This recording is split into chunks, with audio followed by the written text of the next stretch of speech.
چوتھا سپارہ اس طرح سے شروع ہو رہا ہے کہ تم نیکی کو ہرگز نہیں پہنچ سکتے جب تک کہ اپنی دل پسند چیز اللہ تعالیٰ کی راہ میں خرچ نہ کر دو، اور اس میں مال بھی ہو سکتا ہے، وقت بھی، صلاحیتیں بھی۔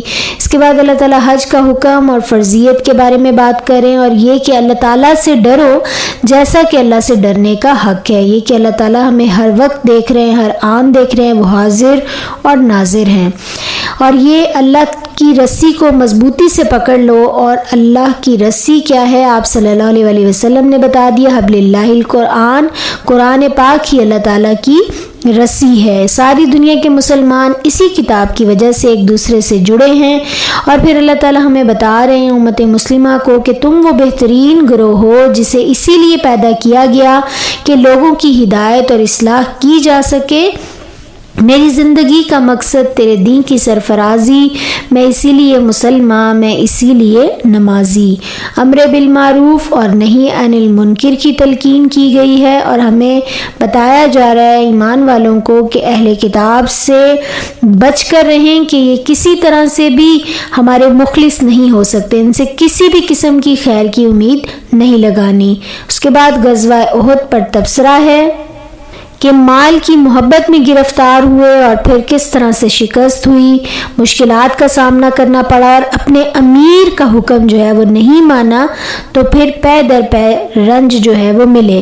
اور مسلمانوں سے اللہ تعالیٰ کہہ رہے ہیں کہ دوڑ کر چلو اس راہ پر جو تمہارے رب کی بخشش اور جنت کی طرف لے کر جاتی ہے، اور جس جنت کی وسعت زمینوں اور آسمانوں جیسی ہے۔ اہل جنت کے اوصاف یہ ہیں کہ وہ اللہ کی راہ میں مال خرچ کرتے ہیں، خواہ وہ بدحال ہوں یا خوشحال، غصے کو پی جاتے ہیں اور دوسروں کے قصور معاف کر دیتے ہیں۔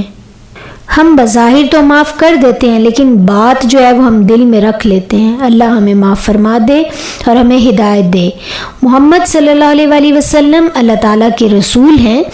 اگر خدا نخواستہ وہ زندہ نہ رہیں تو کیا اسلام کو چھوڑ کر الٹے پاؤں پھر جائیں گے؟ جو بھی اسلام پر چلنے والے ہیں وہ خوشی خوشی اللہ تعالیٰ کی راہ میں ہر حال میں چلتے ہیں، اور کوئی بھی مصیبت، کوئی بھی پریشانی ان کے قدم ڈگمگا نہیں سکتے۔ رنج، مصیبتیں، تکلیفیں مومن کے لیے تو آزمائش ہے۔ اللہ کی راہ میں جو بھی مصیبتیں آتی ہیں ان سے دل شکستہ نہیں ہونا، کمزوری نہیں دکھانی، اور اللہ تعالیٰ ہی پر بھروسہ رکھنا ہے۔ دلوں کی کیفیت تو اللہ تعالیٰ ہی جانتے ہیں۔ اللہ پاک اور ناپاک کو چھانٹ کر الگ کرنا چاہتے ہیں، اور اللہ تعالیٰ یہ بات بھی سمجھا رہے ہیں کہ موت کے ڈر سے دین کے کام سے رکنا کوئی عقل مندی نہیں ہے۔ اس کے بعد حکمت تبلیغ بتائی جا رہی ہے کہ نرم مزاجی اختیار کرنی اور باہمی مشاورت سے چلنا ہے، اور رسول صلی اللہ علیہ وسلم کی بعثت احسان عظیم ہے۔ کفار کفر کی راہ میں بڑی دوڑ دھوپ کر رہے ہیں، یہ اللہ تعالیٰ، اللہ کے رسول اور اس دین کا کچھ بھی نہیں بگاڑ سکتے۔ اصل میں تو اللہ تعالیٰ انہیں ڈھیل دے رہے ہیں، لیکن یہ کفار کو سمجھ نہیں آ رہی۔ اس کے بعد اللہ تعالیٰ بخل پر تنبیہ کر رہے ہیں کہ قیامت کے روز ان کے مال جو ہیں وہ ان کے گلے کا توق بن جائیں گے۔ اللہ تعالیٰ آخرت کے دن کے مالک ہیں، اور اللہ تعالیٰ کا فرمان ہے کہ وہ کسی کا بھی عمل ضائع نہیں کریں گے، خواہ وہ مرد کرے یا عورت کرے۔ اور سورہ آل عمران کے آخر میں مومنوں سے کہا جا رہا ہے کہ صبر سے کام لو۔ البتہ پوری صورت میں صبر اور تقویٰ کی تلقین بار بار آ رہی ہے۔ آخر میں اللہ تعالیٰ فرما رہے ہیں کہ صبر سے کام لو، پامردی دکھاؤ، حق کے لیے تیار رہو اور اللہ سے ڈرتے رہو تو ہی فلاح پاؤ گے۔ اس کے بعد سورہ نساء ہے، مدنی صورت ہے۔ زیادہ تر عورتوں کے متعلق احکامات بیان کیے گئے ہیں، آئلی قوانین ہیں۔ پہلی آیت جو ہے وہ خطبہ نکاح میں بھی پڑھی جاتی ہے۔ خاندان کے تعلقات کو کس طرح سے درست رکھنا ہے اس کا اللہ تعالیٰ جو ہے وہ سمجھا رہے ہیں کہ ہر کام اللہ سے ڈرتے ہوئے کرنا ہے، رشتے کو اپنے اللہ سے ڈرتے ہوئے نبھانا ہے۔ یہ نہیں کہ ہم اپنے خاندان والوں سے ڈرے کہ میں اس کو کیا جواب دینا اور اس کو کیا جواب دینا۔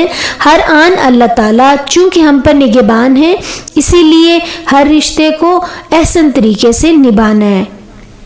اس کے بعد اللہ تعالیٰ نے 4 شادیوں کی جو حد ہے وہ مقرر کر دی، لیکن شرط یہ ہے کہ عدل سے کام لیا جائے۔ اس کے بعد یتیموں کے بارے میں بات کی جا رہی ہے کہ جو بھی ان کا مال ناروا طریقے سے کھائے گا وہ اپنے پیٹ میں آگ بھرے گا۔ اس کے بعد اللہ تعالیٰ وراثت کے احکامات جو ہیں وہ جاری کر دیے اللہ تعالیٰ نے کہ یہ تمام اللہ کی مقرر کردہ حدیں ہیں، جو ان پر چلے گا وہ جنت میں جائے گا، اور جو احکامات کو بدلے گا وہ گناہ کبیرہ کرے گا اور پھر دوزخ میں جائے گا۔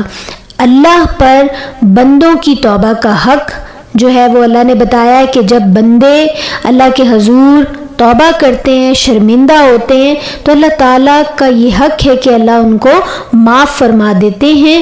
انسان اپنی غلطی کرنے کے بعد اگر اس پہ جمع نہیں رہتا، ڈٹا نہیں رہتا، بلکہ نادم ہوتا ہے، شرمندہ ہوتا ہے اور آئندہ وہ غلطی دوبارہ نہیں کرتا اور اللہ کے حضور توبہ کرتا ہے، تو اللہ تعالیٰ یقیناً اس کا وہ گناہ معاف فرما دیتے ہیں۔